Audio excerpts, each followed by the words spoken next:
ইতালিতে এই যে দেখেন আজকে পিকনিক চলতেছে, কি চলতেছে দেখি। হ্যাঁ বন্ধু, কি করতেছো আজকে তুমি?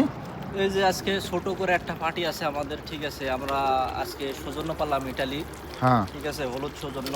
হ্যাঁ এই উপলক্ষে আমাদের বড় ভাই আছে হ্যাঁ সাথে, সব ছোট ভাইদের লইয়া একটা হ্যাঁ। ছোট করে পার্টি হইতেছে। 3 কেজি গরু মাংস লই আইছি, আচ্ছা। কালা গুনাইব, ঠিক আছে। হ্যাঁ, আর তুমি তো আসোই, তোমার দাওয়াত দিছি। যাও, আমি হচ্ছে দাওয়াত কে মেহমান। হ্যাঁ, যাও, আলহামদুলিল্লাহ ভাই, খুশি হলাম। ঠিক আছে, তো পাক কত দূর? এই যে পাকা আদা হয়ে গেছে, ঠিক আছে। তাহলে তো ভালোই। তা এখন তুমি হলুদ এলোসের জন্য পাওয়ার পরে তোমার অনুভূতি কেমন?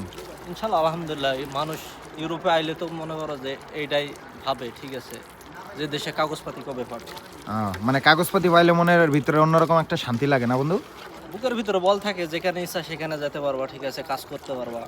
আহ, যাক, প্রতিটা মানুষের জন্য কি কথা থাকবে আপনার? শুভ কামনা রইলো, ঠিক আছে। শুভকামনা। যারা যারা ইতালি আসতে চায় তাদের তাদের ওয়েলকাম। ওয়েলকাম। তো আপনারা আসতে পারেন, ঠিক আছে। ভাই হচ্ছে ওয়েলকাম জানাইছে সবাইকে, ঠিক আছে, আসতে পারেন। তো ভাইয়ের মনে আজকে অনেক খুশি, ইয়া খুশি। দেখছেন, এই যে এই উপলক্ষে পার্টি দিতেছে আজকে। ওকে, ভালো থাকবেন সবাই, খোদা হাফেজ।